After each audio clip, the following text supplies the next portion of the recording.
মুনাসির মিল্লাত আল্লামা মুফতি doctor Syed Mohammad Enayetullah Abbasi Siddiqui পীর সাহেব জৌনপুরী হুজুর। বক্তব্য পেশ করবেন আল্লামা মুফতি ডক্টর সৈয়দ মোহাম্মদ এনায়েতুল্লাহ আব্বাসী সিদ্দিকী পীর সাহেব জৌনপুরী। নারে তাকবীর, নারে রিসালাত। নাহমাদুহু ওয়া নুসাল্লি আলা রাসূলিহিল কারীম, আম্মা বা'দ। ফাআউযু বিল্লাহি মিনাশ শাইতানির রাজীম। বিসমিল্লাহির রহমানির রহিম। সাউন্ড বাড়বে। ওয়া নুনাজ্জিলু মিনাল কুরআনি মা হুয়া শিফাউন ওয়া রাহমাতুল লিল মুমিনিন ওয়া লা ইয়াজিদুজ জালিমিনা ইল্লা খাসারা। তাহরিকে খাতমে নবুওয়াত বাংলাদেশ কর্তৃক আয়োজিত আজকের এই প্রতিবাদী মানববন্ধনে যারা উপস্থিত হয়েছেন তাদের সকলকে আমার পক্ষ থেকে হৃদয় নিংড়ানো ভালোবাসা, শুভেচ্ছা এবং অভিনন্দন জ্ঞাপন করছি। ইতিমধ্যে আপনারা জেনেছেন এই পৃথিবীতে গণতন্ত্র এবং মানবতার ফেরিওয়ালা কথিত আমেরিকায় পাগলাটে প্রেসিডেন্ট, ভারসাম্যহীন উম্মাদ প্রেসিডেন্ট ট্রাম্পের অনুসারী ভ্যালেন্টিনা গোমেজ নামে এক কুলাঙ্গার কোরআনুল কারীমের মধ্যে অগ্নিসংযোগ করেছে, যা অত্যন্ত দুঃখজনক, মেনে নেবার মতো নয়। প্রতিবাদে আমরাও মুসলমান পারি হাজার হাজার বাইবেল এক জায়গায় স্তূপ করে আগুনে জ্বালাই দিতে, কিন্তু আমাদের সুমহান ইসলাম এই আদর্শ আমাদের শিখায়নি। নতুবা এটা তো ওয়ান টুর ব্যাপার আমাদের কাছে। কয়েক হাজার বাইবেল এক জায়গায় এনে আগুনে জ্বালিয়ে ভস্ম করে দিতে পারি আমরা, কিন্তু ইসলাম আমাদেরকে এই আদর্শ শিখায়নি। অত্যন্ত নিকৃষ্ট আমেরিকার বৈদেশিক নীতি, কথিত গণতন্ত্রের বুলি সে আওড়ায়। পৃথিবীর বিভিন্ন দেশে মানবাধিকার রক্ষায় সে সচেষ্ট।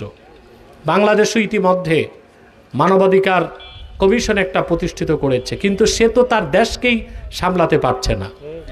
যেখানে লক্ষ লক্ষ মুসলমান বসবাস করছে সেই আমেরিকাতে কোরআনুল কারীমে প্রকাশ্যে অগ্নিসংযোগের ঘটনা যুক্তরাষ্ট্র মার্কিন সরকার যে আটকাতে পারে নাই, এটাই প্রমাণ করে মানবতার পক্ষে, গণতন্ত্রের পক্ষে, অন্য ধর্মের মানুষের প্রতি অধিকার রক্ষার ক্ষেত্রে যে বুলিগুলো আমেরিকা আওড়ায় এসব নিছক ভাওতাবাজি ছাড়া আর কিছুই নয়।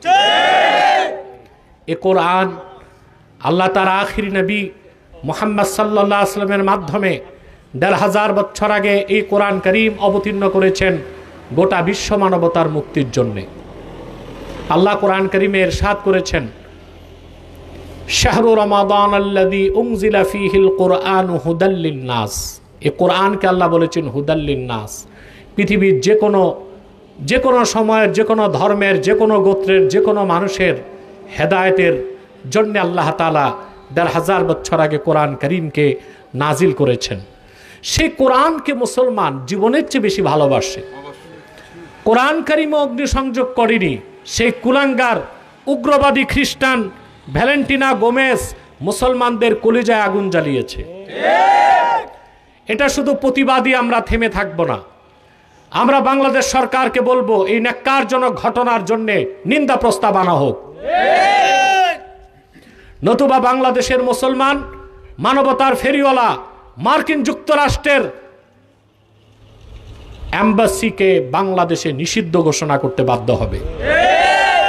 আমাদের দেশে মানবাধিকার কমিশন প্রতিষ্ঠা করেছে মানবাধিকার রক্ষার জন্য, সে তো তার দেশেই মানবাধিকার রক্ষা করতে পারছে না।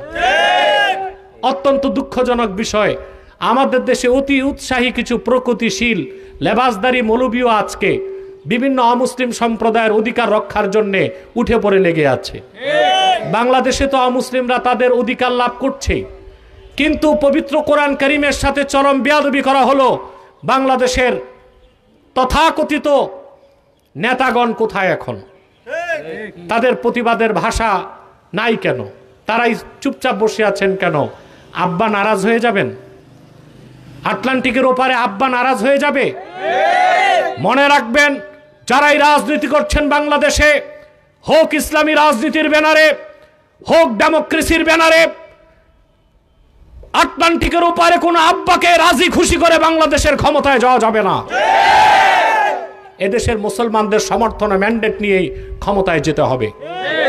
বিদায় লগ্নে একটি কথা বলবো, এই আমেরিকা হচ্ছে ইসলাম ও মুসলমানের মানবতার সবচেয়ে বড় শত্রু।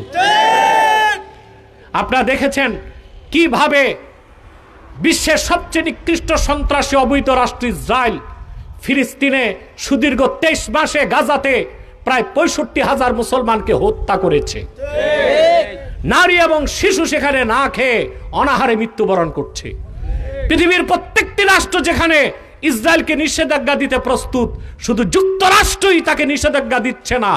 আমরা মনে করি যুক্তরাষ্ট্রের প্রত্যক্ষ মদতি ইসরায়েল ফিলিস্তিন ও গাজায় গণহত্যা চালাচ্ছে। আসুন আজকে আমরা শপথ করি মার্কিন পণ্য বর্জন করব। ঘৃণার সাথে অন্তত 7 দিন মার্কিন কোনো পণ্যকে আমরা স্পর্শ করব না। আমাদের বাংলাদেশের মুসলমানকে সবসময় রাজনৈতিকভাবে সচেতন থাকতে হবে। আমাদের পাশে আমাদের সবচেয়ে বড় শত্রু, যারা বিগত 16 বছর হত্যা, নির্যাতন, নিপীড়নে সহযোগিতা করেছিল। আর আমাদের দূরের শত্রু হচ্ছে মার্কিন যুক্তরাষ্ট্র। আমরা আজকে যুক্তরাষ্ট্রে কোরআন কারীমের সাথে যে অবমাননা হয়েছে এর তীব্র নিন্দা প্রকাশ করছি এবং এটার দৃষ্টান্তমূলক শাস্তি আমরা চাই। যে অপরাধ হয়েছে তার শাস্তি চাই, ভবিষ্যতেও যেন অপরাধ না হয়। নতুবা বাংলার মুসলমান একবার যদি কলিজায় আগুন জ্বলে উঠে, যুক্তরাষ্ট্রের এমবেসির একটা ইটও এক জায়গায় দাঁড়িয়ে থাকবে না।